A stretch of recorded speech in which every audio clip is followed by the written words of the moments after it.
আলাইকুম, welcome back to my channel Ifat Ara Iti. আজকে আমি আপনাদের মাঝে নতুন একটি ভিডিও নিয়ে হাজির হলাম। তা হলো টমেটোর টক বা টমেটোর খাটা। শীতের সিজনে বাজারে প্রচুর পরিমাণে পাকা টমেটো পাওয়া যায়, আর এই পাকা টমেটো দিয়ে টমেটোর টক বা খাটা রান্না করতে পারেন। এই রকম টমেটোর টক বা খাটা একবার খেলে বারবার খেতে মন চাইবে। একদম ইজি এই রান্নাটা, ভাতের সাথে খেতে ভালো লাগে, আবার চাইলে যে কোনো জিনিসের সাথে পরিবেশন করতে পারেন। আর কথা না বাড়িয়ে মূল রেসিপিতে চলে যাচ্ছি। টমেটোর টক বা খাটা রান্নার জন্য আমি এখানে 1 কেজি মতো টমেটো নিয়েছি। এখন টমেটোগুলো আমি এভাবে 4 ফালা দিয়ে মোটা মোটা করে কেটে নেব।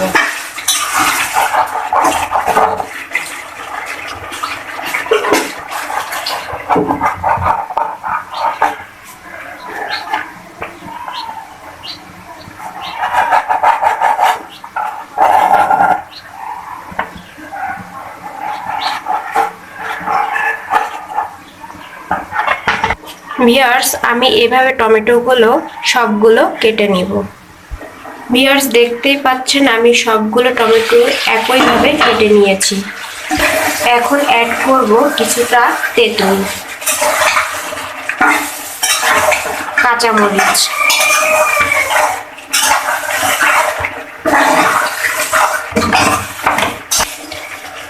হাফ চা চামচ হলুদের গুঁড়া, লবণ স্বাদ মতো,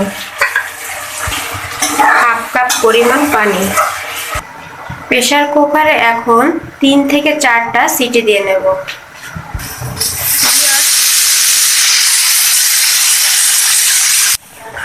আমি প্রেসার কুকারে সিদ্ধ করে নিচ্ছি, আপনারা চাইলে কড়াই বা ফ্রাই প্যানেও সিদ্ধ করে নিতে পারেন। 4টি সিটি দেওয়া হয়ে গেছে, এখন চুলাটা অফ করে দিব। এখন কিছু সময়ের জন্য দমে রেখে দিব। এখন ঢাকনাটা খুলে দিব।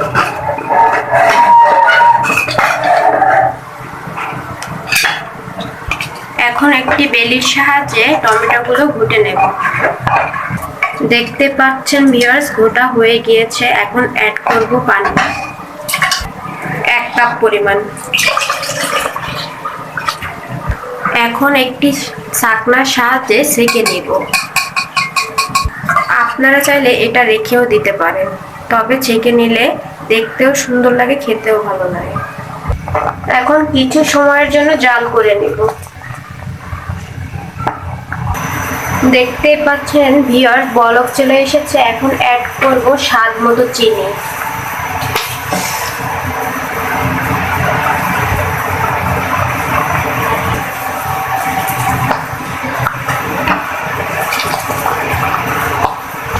এখন টমেটোর খাটা বা টকটা ফোড়ন দিয়ে দেব।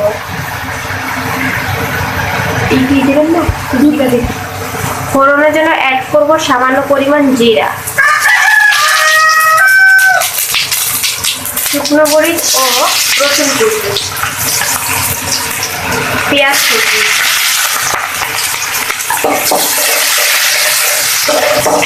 গোল্ডেন ব্রাউন করে ভেজে নেব। এখন টমেটো টক বা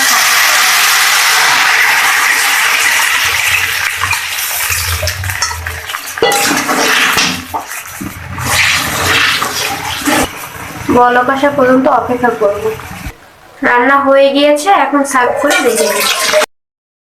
আমার এই রেসিপিটি ভালো লাগলে অবশ্যই একটি লাইক দিবেন, আর বেশি ভালো লাগলে ফ্যামিলি আর ফ্রেন্ডসের ভিতর শেয়ার করে দিবেন। আর যারা আমার চ্যানেলে সাবস্ক্রাইব করে আমার সাথে আছেন তাদেরকে অসংখ্য ধন্যবাদ। আপনারা সুন্দর সুন্দর কমেন্ট করে আমাকে উৎসাহ করবেন। আজকের ভিডিওটা দেখে আপনাদের কেমন লাগছে কমেন্টের মাধ্যমে জানাবেন। যারা আমার চ্যানেলটাকে এখনো সাবস্ক্রাইব করেননি, ভিডিও দেখতে দেখতে আমার চ্যানেলটাকে সাবস্ক্রাইব করুন, আর পাশে থাকা বেল আইকনে ক্লিক করুন, যাতে আমার ভিডিও আপলোড করার সাথে সাথে আপনি সবার প্রথমে